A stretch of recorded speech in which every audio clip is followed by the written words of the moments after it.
आज की डेट में भी कोचेज आपको लव हैंडल और बेली फैट के लिए कार्डियो के नाम पर ऐसी एक्सरसाइजेस करवा रहे हैं जो आपके बेली फैट और वेस्ट लाइन को कभी कम नहीं कर पाएंगी। मैंने 60 kg की ट्रांसफॉर्मेशन की है और आज तक इनमें से कोई भी एक्सरसाइज बेली फैट या वेस्ट लाइन कम करने के लिए नहीं की, क्योंकि ये एक्सरसाइजेस आपकी फैट लेयर के नीचे मसल्स को टारगेट करती हैं और इनका आपकी फैट मोबिलाइजेशन से कोई ताल्लुक ही नहीं है। और आप आज तक इसी झूठ में जी रहे हो कि डंबल्स दोनों हाथों में पकड़ के लेफ्ट राइट घुमाने से आपके लव हैंडल्स चले जाएंगे। यस, ये सुनने में थोड़ा हार्श है, लेकिन जो सोल्यूशन आज इस वीडियो में दूंगा वो आपको इस सबसे आजाद कर देगा। ये प्रॉब्लम कभी डिसिप्लिन का था ही नहीं, ये प्रॉब्लम है 2 हार्मोन्स का जिस बारे में कोई बात नहीं करता। और जो प्रोटोकॉल आज मैं देने जा रहा हूँ वो मेरा पर्सनल एक्सपीरियंस और लेटेस्ट रिसर्च है, ना कि वही आउटडेटेड घिसी पिटी टेक्निक्स। तो सबसे पहले शॉर्ट में समझते हैं कि लव हैंडल्स या वेस्ट लाइन फैट बिलोंग कहाँ से करता है। मेरी एक विसरल फैट वाली वीडियो में बहुत सारे लोगों का सवाल था कि टाइप 2 फैट को तो बता दिया है बट टाइप 1 यानी सबक्यूटेनियस फैट पर बात ही नहीं की। तो उसका रीजन है आसान अंडरस्टैंडिंग। ये एक पूरी सीरीज है जिसमें आपको रिसर्च और पर्सनल एक्सपीरियंस के बेस पर इतना नॉलेज दे दूंगा कि आप दोबारा मोटापे का शिकार नहीं होंगे और मोटा होने से डरेंगे नहीं।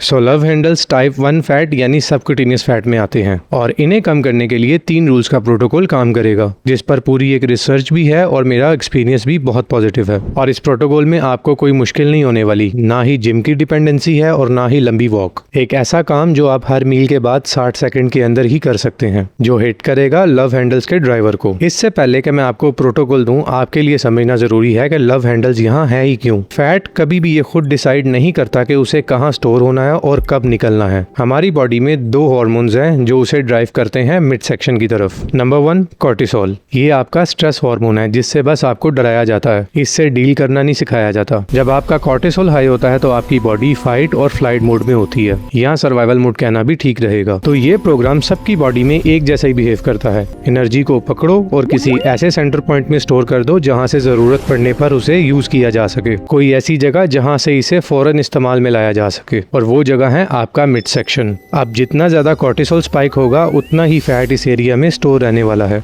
Number 2 insulin. जब भी आप कार्बोहाइड्रेट्स जैसे रोटी, राइस, पास्ता, ब्रेड जैसी चीजें खाते हो तो आपकी बॉडी इंसुलिन रिलीज करती है। इंसुलिन का काम है जो कार्ब्स आपने खाए हैं उसे शुगर में कन्वर्ट करना और ऐसी जगह डिलीवर करना जहां इसकी जरूरत है, जैसे आपके मसल्स, लीवर और ब्रेन, जिन्हें फंक्शन करने के लिए एनर्जी चाहिए। और जब इंसुलिन ठीक से काम करेगी तो यही सब होगा, आप फिर से कार्ब्स खाओगे और साइकिल रिपीट होगा। तो यहाँ तक तो इंसुलिन कोई दुश्मन नहीं है, लेकिन क्या होगा जब आपके सेल्स इस फंक्शन को सुनना बंद कर देंगे और शुगर के पास कोई आइडिया नहीं होगा कि उसे कहाँ जाकर एनर्जी देनी है। इस पॉइंट पर आपकी बॉडी एक ही चीज जानती है, स्टोरेज मोड। और स्टोरेज के लिए बॉडी में यही मिड सेक्शन डिजाइन किया गया है और यही वो पॉइंट है जहाँ लोग फंसे रह जाते हैं। ये दोनों हार्मोन्स एक दूसरे को फीड करते रहते हैं। अगर इंसुलिन डिस्टर्ब है तो कोर्टिसोल को स्पाइक करेगी, और अगर कोर्टिसोल स्पाइक होगा तो इंसुलिन सेंसिटिविटी डिस्टर्ब होगी और आपके लव हैंडल्स इसी साइकिल के चलते वहीं के वहीं रहेंगे। फिर चाहे प्लैंक कर लो या 1000 क्रंचेस लगा लो, आप मजदूरी से ज्यादा कुछ नहीं कर रहे। तो अब इस साइकिल को ब्रेक कैसे करना है? मैंने इसे 3 डिफरेंट एंगल से हिट किया है, एग्जैक्ट प्रोटोकॉल दे रहा हूँ। Number 1 the squat reset. Starting में ही मैंने क्लेम किया था कि जिम और लंबी वॉक्स की डिपेंडेंसी नहीं होगी, तो इट विल कॉस्ट ओनली 1 और 2 मिनट्स। आपने जहां बैठकर भी खाना खाया है, after right your meal minimum 10 squats करने हैं। मेरे केस में ये नंबर इंप्रूव होकर 100 तक गया है और मैंने बहुत अच्छे बेनिफिट्स लिए हैं जैसे जैसे प्रोग्रेस किया। चलो बताता हूँ ये सिंपल सा एक्ट आपके लव हैंडल्स और मिड सेक्शन को कैसे डील करेगा।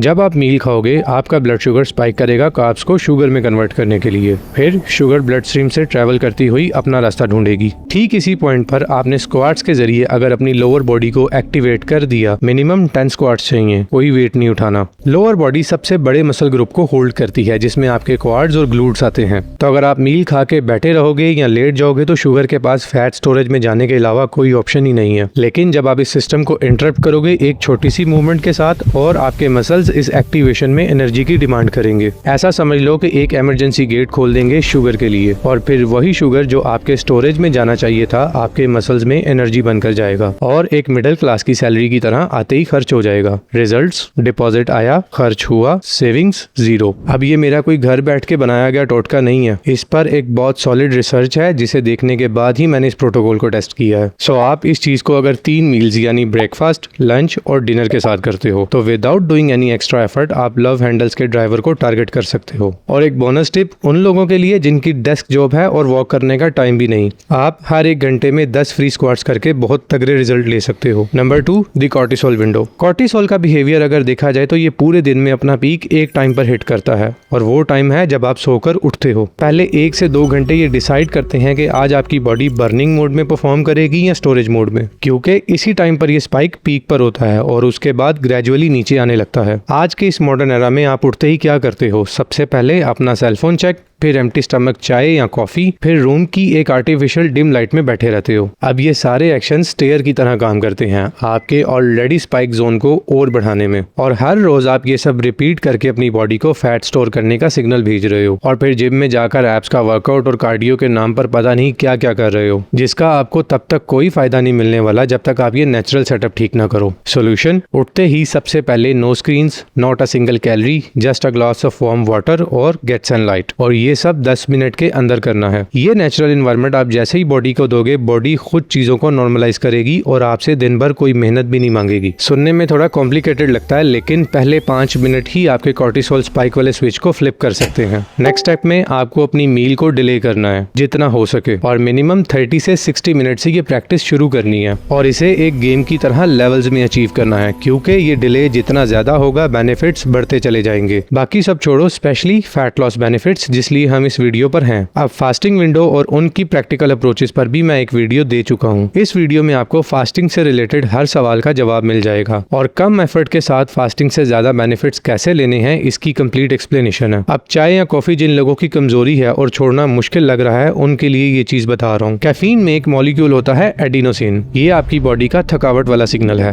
तो जब आप कॉफी या चाय पीते हो तो 2 मेजर नुकसान करते हो। पहला, आप एडिनोसिन के सिग्नल से कॉर्टिसोल के ऊपर कॉर्टिसोल रख रहे हो, और दूसरा, अगर शुगर एडिड है तो आप इंसुलिन स्पाइक की भी धज्जियां उड़ा रहे हो। दोनों सूरतों में रिजल्ट एक ही है, मिड सेक्शन एक्टिवेटेड। मैं इसे छोड़ने का हरगिज नहीं कह रहा, सिर्फ डिले करने का कह रहा हूँ। Number 3, early protein. मेरी बहुत सारी वीडियोस में आपने एक कॉमन बी रोल क्लिप देखा होगा जहां मैं सनलाइट में एग्स खा रहा हूं। सो इस पॉइंट को मैं पहले 3-4 वीडियोस में डिफरेंट टॉपिक के साथ कंबाइन करके बता चुका हूं। शॉर्ट में सिर्फ इतना कहूंगा कि 8-9 घंटे की फास्टिंग स्टेट के बाद जब आप जागते हो और डिले के बाद बॉडी को पहली चीज ही प्रोटीन देते हो, तो आपने ब्लड शुगर स्पाइक्स को ऊपर जाने ही नहीं दिया। सिर्फ प्रोटीन को पहले खाकर आप इंसुलिन और कॉर्टिसोल की फ्यूल सप्लाई को ही रोक देते हो और सिंपली बॉडी को क्लियर सिग्नल मिल जाएगा कि आज स्टोरेज के लिए फ्यूल नहीं आ रहा, आज पहले से स्टोर हुए फैट के साथ काम चलाना पड़ेगा। इसी में अगर बोनस भी ऐड करें तो पीएफसी सिस्टम को अडेप्ट कर लो, और ये लाइफ टाइम सेवर सिस्टम है, स्पेशली उनके लिए जिन्हें प्री डायबिटीज या इंसुलिन रेजिस्टेंस है या फैमिली बैकग्राउंड में ये सब है। पीएफसी का ब्रेकडाउन देखें तो प्रोटीन फर्स्ट, फाइबर सेकंड और कार्ब्स थर्ड। लॉजिक सिंपल है और पहले भी एक्सप्लेन कर चुका हूँ। जब आप नाश्ते में पहले कार्बोहाइड्रेट्स खाते हो या सिर्फ खाते ही कार्बोहाइड्रेट्स हो, तो ये आपकी ब्लड स्ट्रीम में शुगर को एक फ्लड की तरह चलाता है और इंसुलिन स्पाइक को स्काई रॉकेट करता है, और ये फैट स्टोरेज का सबसे स्ट्रॉन्ग सिग्नल है। अगर इसे काट दिया तो यू आर 50% डन। प्रोटीन पहले खाने से आपका जीएलपी एक्टिवेट हो जाएगा और यहाँ सिचुएशन बिल्कुल ऑपोजिट हो जाएगी। जीएलपी एग्जैक्ट वही हार्मोन है जो ओजेम्पिक ड्रग में यूज होता है, और मेरे ख्याल से इतना रेफरेंस काफी है। अब नेचर आपको फ्री ओजेम्पिक दे रही है, लेकिन आप महंगी और एफर्ट वाली चीजों के पीछे भाग रहे हो। एंड अगेन, ये सब बातें मेरे टोटके नहीं है, एक पूरी स्टडी और डाटाबेस मौजूद है। अब इस प्रोटोकॉल का स्क्रीनशॉट लो और कुछ भी करने की जरूरत नहीं, सिंपल इस स्क्रीनशॉट को रोज देखो, बाकी सब आपका माइंड आपसे खुद करवा लेगा। 10 फ्री स्क्वाट्स हर मील के बाद, morning sunlight and calorie delay, protein first. बस इन 3 चीजों को मिनिमम 30 डेज तक करो और रिजल्ट इसी वीडियो के नीचे आके कमेंट करना। तब तक मैं आपके लिए और रिसर्च और एक्सपीरियंस बेस्ड चीजें लाता रहूंगा। Till then, follow for more.